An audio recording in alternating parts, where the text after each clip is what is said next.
Love Serye TV. Miserable proposal to my ex. Tunghayan na po natin ang ikatlong bahagi. After namin mag-usap, pinakain ko na si Dayla at ang sabi niya kanina, dadalhin daw niya ako sa party. I mean, sa Valencia anniversary ng company nila. How old is he? Tumindig ang balahibo ko dahil sa gulat. Nasa gilid ko kasi siya at ang lapit niya. Ba't ba siya ganun? Sasagot sana ako na magsalita si Dayla. I'm 3 years old na po, turning 4 this coming July. Magiliw na sagot ni Dayla, saka pinalakpak ang kamay na may ketchup. Nilingon ko siya at nakita ko kung paano kumuyom ang kamaon nito at matiim akong tiningnan. Did you give him a big celebration? He asked me. Simple lang naman ang birthday niya. Kumakain lang kami sa labas kasama sila Chad at Nix. Sagot ko at sinuklay ang buhok ng anak gamit ang kamay. Is that so? Sabi niya. Hindi ka ba kakain? I asked. If I'm going to eat, you should too. You look. You're so thin. Sabi niya saka ako tinalikuran para kumuha ng pagkain. Aba, tinawag niya pa akong mapayat. Excuse me, I have curves and I'm naturally sexy. About the 50th anniversary, I want you to be there with my son. I'll introduce you to my colleagues and company workers. Sabi niya habang nagsasandok ng pagkain. Ba't natin dadalhin si Dayla doon? What if mawala siya doon? I said. I hired the best security team in the country and I already hired someone to watch on him while I'm introducing you. Sagot niya saka sumubo ng pagkain. Tiningnan ko siya ng masama. Talaga lang ha? Pag talaga nawala ang anak ko. Correction, it's my child so it must be our child not yours. He said, still munching his food. Whatever, sabi ko. After namin kumain, nagtungo kami sa sala habang lumabas naman si Gio. May bibilhin daw siya. Nilaro ko lang muna si Dayla para may magawa ako. Ang boring kasi bukod sa wala akong cellphone, ang higpit pa ng security sa buong building. Mga ilang oras lang ako nakatunganga doon habang tinatanaw ang anak kong naglalaro ng Lego nang biglang bumukas ang pinto. Naglakad sa direction ko. Dala ang 5 magkakaibang paper bag. Yung isa mukhang cellphone. Here, try this all. Don't worry about Dayla's outfit, nasa sasakyan na yon. Sabi niya, what time will be the party starts? Tanong ko, 6:30 p.m. Sagot niya, turn my gaze to the wall clock. It's already 12 in the afternoon. I still have 5.5 hours to prepare myself. I just nod saka dinala ang mga paper bag sa kwarto at chinek iyon. May kulay black na backless doon at may cut. Ang saya nito. Makikita para ang legs. Yung isa naman medyo revealing pero okay naman suotin. Yung last is kulay red na skinny long gown. May nakikintabang diamonds na design at backless rin tulad ng isa. I tried it and fits. Lalo nag-glow ang maputi kong balat. Nagulat ako nang biglang may tumikim sa likuran ko. Nakalimutan ko atang isarado ang pinto. Can I have your hand please? Tanong niya. Inilahad ko sa kanya isang kamay. May kinuha siyang isang box ng singsing saka kinuha din yung singsing sa kwintas niya. Gulat akong napatingin sa kanya nang matantong yun ang singsing na iniwan ko noon sa gilid ng side table sa kwarto namin. Isinuot niya una ang bagong singsing at isinunod ang isa. Never remove that ring in your fingers. Sabi niya sabay talikod. Yun na yun? Walang drama? Nagpakabisi na lang ako at nang magto 2 p.m. na, binihisan ko muna si Dayla saka bago ako nag-ayos at nagbihes. Nang matapos makapagbihes, lumabas ako sa kwarto at nakita kong nakatayo na si Gio sa labas. At mali ang pagkakabuhol ng necktie nito. Nilapitan ko siya saka inayos ang necktie nito. Nagulat ito sa ginawa ko, pero hinayaan niyan pa rin ako. Matapos kong ayusin yon, hindi ko mapigilang tumingkayad at abutin ang labi niya para mahalikan. Nagulat ito sa ginawa ko. Ako din ay nagulat sa ginawa ko kaya bahagya din ako napaatras. Sorry, naiilang nasabi ko at hindi na ito tiningnan. Magsasalita sana siya nang biglang dumating si Dayla. Mama, okay na po ako. Sigaw niya, come here kiddo, Papa will carry you. Sabi ni Gio. Dayla spread his hands saka siya kinarga ni Gio gamit ang isang kamay. Inilahad niya naman ang kabila nitong kamay. What? Tanong ko. Give me your hand, sabi niya. I rolled my eyes saka ko naman hinawakan yung kamay niya. Naglakad na kami palabas at sumakay sa elevator. Nasa may red carpet na kami papunta sa entrance ng hotel kung saan gaganapin yung party. Pinagbuksan ako ng pinto nung lalaking nagtulak sa akin noon papasok sa limousine. Nagabot siya ng kamay at ayaw ko namang magpaka-attitude at tinanggap ko iyon. Naglakad kami sa red carpet. Hawak ko sa gilid ko si Dayla at hawak naman ni Gio ang bewang ko. Sabay kaming naglakad sa red carpet kasama ang 5 bodyguards na humaharang sa mga reporters. Yes, madaming reporters ang sumalubong sa amin. Kaya iniiwas ko ang mata dahil sa nasisilaw ako sa mga pakislap-kislap ng ilaw ng kamera. Nasa bukana na kami ng entrance nang may nagtanong kay Gio kung kaano-ano niya kami. Tumigil muna kami para ma-interview. Unang in-interview si Gio at sinunod ako. Ma'am, ano pong relasyon ninyo ni Mr. Valencia? Tanong ng isang reporter. I'm his wife. Sagot ko at tinignan ito. Nailang agad ako nang makitang nakatingin din pala sila sa akin. Ito ang batang anak niyo po? Tanong ulit ng isa. Yes. I'm very sorry if ngayon lang kami nagpakilala. I'm very busy with my work abroad, that's why. Sagot ko. Hindi po ba ikaw ang nag-iisang anak ni Mr. Elliot and Mrs. Ariana Mortel? Tanong nung isa. Yes, I am. Sagot ko uli. Bakit hindi po kayo ang nagmamanage ng sarili niyong kumpanya kung nagtatrabaho kayo sa ibang bansa? Napipilan ako doon.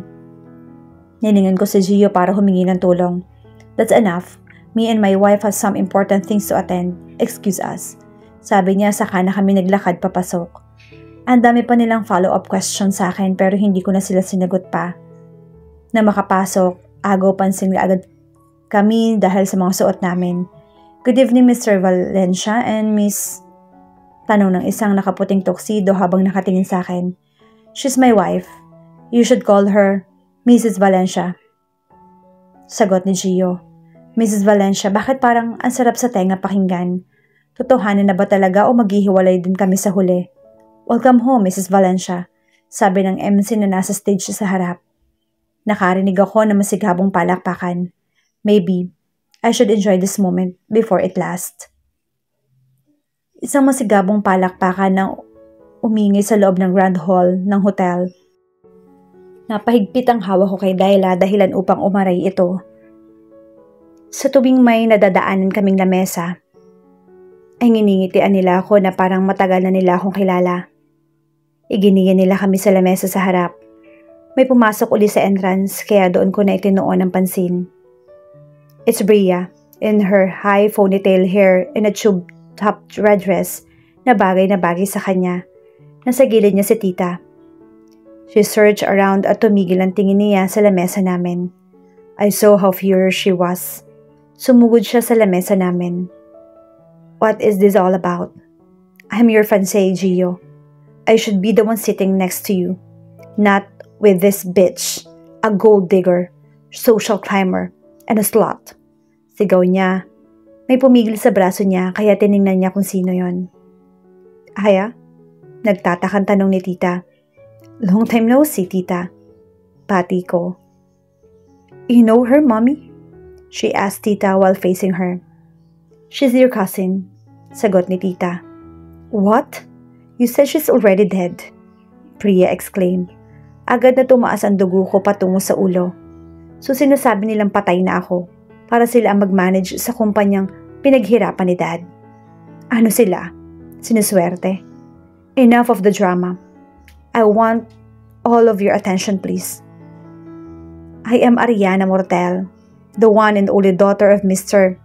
Elliot Mortel, the only owner of Mortel chains of malls, one of the biggest company around the world. Taas noong sabi ko, it's time to get what's mine, a long time ago. This woman here is the acting CEO of a father's company, and she used the accident and take it for granted. She managed the whole company without my prior consent. How dare you? I exclaimed.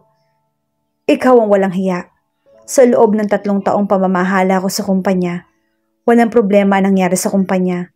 Mas lalo ko nga itong naipagpatuloy at napatibay. Wala kang utang na loob. Nagmana ka nga sa ina mo. Sabi niya. Pinagtitinginan na kami ng mga tao na imbitado sa party, pero hindi ko yun inalintana. Starting this day, you will be out of the company. I already make a call of my father's secretary. I want to have a meeting with the board of directors and members. I'm keeping what I owned. Taas no kung sabi. Nakatayo na pala ako at nasa gilid ko na si Gio. My wife's company and my company will merge. And we will change position. She'll be the one managing my company while I'm managing hers. And Mrs. Cantos? What you have just said earlier was all a lie. You're using my in-laws company money to have your debt in the casinos. I hire a spy that's working under her company. I won't mention a name, baka ano pang magawa mo. Sabi ni Gio. I never spent any money from my kuya's company. He's lying, Iha. He manipulated everything. Don't believe him. Tita begged while looking at me, trying to earn my trust so I can side with her. I know all of your shit, Tita, and everything, even when I'm abroad. I'm still looking after the company. What? You're believing this? Come on, Aya, be matured, sigaw niya. I believe in him because he's my husband. Sagot ko, your husband? Wala nga kayong maipakitang marriage certificate tas ngayon sasabihin mong mag-asawa kayo? Bitch, stop daydreaming. Come on, sigaw din ni Bria. Shut up, Bria. We're already married 3 years ago bago pa maaksidente ang eroplanong sinasakyan nila mom at dad. Only few knows it because I don't want my marriage to be on tabloids or newspapers. I want a peaceful life with my husband, sabi ko sa kanya. Inirapan lang ako ni Bria and she was about to show another argument nang tinapos ko na iyon. If you're still insisting about this argument, Tita, Bria, then leave this party immediately. Sabi ko at tumalikod na. You're a brat. We are still not done yet. May araw ka rin sa akin. Sigaw ni Bria pero hindi ko na siya nilingon pa. Umupo ako at agad na napasinghap nang maalalang kasama pala namin si Dayla. May katabing babae si Dayla sa gilid at mukhang hindi niya napansin ang away namin dahil sa sinuotan nito ng headphones at nilibang sa dala nitong iPad. I scanned the woman beside my son. She's stiff at halatang hindi pala kaibigan. But I like her. Siya ba ang sinasabi mo magbabantay kay Dayla? I asked Gio. He nodded. Nakasuit attire ito at nakaban ang buhok. Mukha siyang bodyguard sa mga movie na napapanood namin. Tumikhim ako. What's your name? I asked habang hindi inaalis ng titig dito. Steph. Steph, ma'am. Sagot niya. Age? 21. She's younger than me. You can sit beside my son. I don't mind. Sabi ko. Hindi ako nito sinunod kaya naman tiningnan ko si Gio. Sit down, Steph. Sabi niya. Yes, sir. Sagot naman ito bago umupo. Wait, ba't kay Gio nakikinig? Sa akin hindi. Never mind. Naging smooth lang yung party at matapos noon ay umuwi na kami. Na makauwi agad akong naglinis ng katawan at nagsuot ng night dress na kulay black bago kinuha ang bagong phone ko na bigay ni Dayla. I log in my Facebook account. May 10 plus messages ako at doon 99 naman ang notifications ko. I first check my notifications about yun lahat sa post ni Nix and some of my friends in US. I check kung may message si boss. I saw Chad's message. Tinadtad ako nito ng tanong at mensahe. One was, I'm coming home. Kukunin ko kayo. Aya, answer my calls. Please. I'm worried. Aya, please send me your location. I already arrived in Naiya. I will get you two out of there. If you'll see this message, call me here. Here's my number. Hanggang doon lang yun. I dialed his number at agad naman itong sinagot. God, Aya, what the hell are you thinking? He said. I'm sorry. My phone got broke. Accidental slip in my hands while I'm in the terrace. Pagsisinungaling ko. Where are you? He asked. I'm in my husband's pen. What? Your husband? Why are you calling him that way when you're two already annulled? Sabi niya nang narinig ko sa background na pinapakalma siya ni Nix. It's a long story, Chad. Please understand me. I know you helped me a lot of things along the way. With my best friend, Nix. But I can't just leave after telling Dayla that he is his father. I said, Look, what your decisions lead you. I will get you out of there. Come on, tell me your location, he desperately asked. I can tell you. I'm sorry. Sabi ko. Naramdaman ko ang kamay ni Gio sa bewang ko at hinigit ako paupo sa kandungan niya. Hinalik-halikan nito ang leeg ko. End the call, he whispered in my ear. Mariin kong pinikit ang mata at pinipilit na makawala. Aya, just send me your... Inagaw ni Gio ang telepono.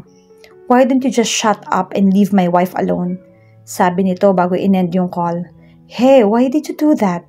Sabi ko at pilit na kumakawala sa yakap nito. Pero mas hinigpitan pa nito ang pagkakayakap sa bewang ko. Why don't we make another one? He said and kissed my ear. Naghatid yun ng kakaibang kiliti sa akin. Gio, nahihirapan sabi ako. His hands slowly enter my nightdress as it reaches my breast. He kisses my neck. I tilt my neck to give him more access to it. You know, I don't share things I owned. Sabi nito habang hinahalikan ang leeg ko papunta sa tenga ko at kinagat iyon ng mahina. I let out a soft moan as his hand massaged my left breast lightly. I'm not a thing, Gio. I tried to hold my moan, but he didn't let me. Instead, he carried me by my waist as he guided my body to face him. He instantly kissed me. I answered his kiss, more passionately. I want more. I'm too addicted to it. Well, you're more than that, he said and kissed me again, but this time we are already in bed, touching each other, feeling the hotness towards each other. He removed my nightdress as we shared a passionate kiss. I don't own you, I said. Bumaba ang halik nito sa leeg ko pababa sa dibdib ko. Well, starting today, I'm all yours, baby, he said as he sacked my left. Baby, that was his endearment to me years ago. My body arched and I can't stop myself from moaning. Oh God, si Dayla baka marinig tayo. Natatarantang sabi ko habang hawak ang bedsheet para pigilan yung sarili. He won't, because he's sleeping beside soundproof ang kwarto, he said. Ano daw? Soundproof? Itinulak ko siya ng bahagya. This is wrong, sabi ko at sabay lagay ng kumot sa katawan. What? You're my wife. How can this be so wrong? He asked. We need to settle down our arguments first before last, Gio, sabi ko. We will after this, sabi niya at inatake na naman ako ng halik. The burning sensation, the atmosphere became hot even though the aircon is on. All I can do with his touch is to moan. I look through his eyes and all I can see is a lust, no other than lust. He is lusting over me.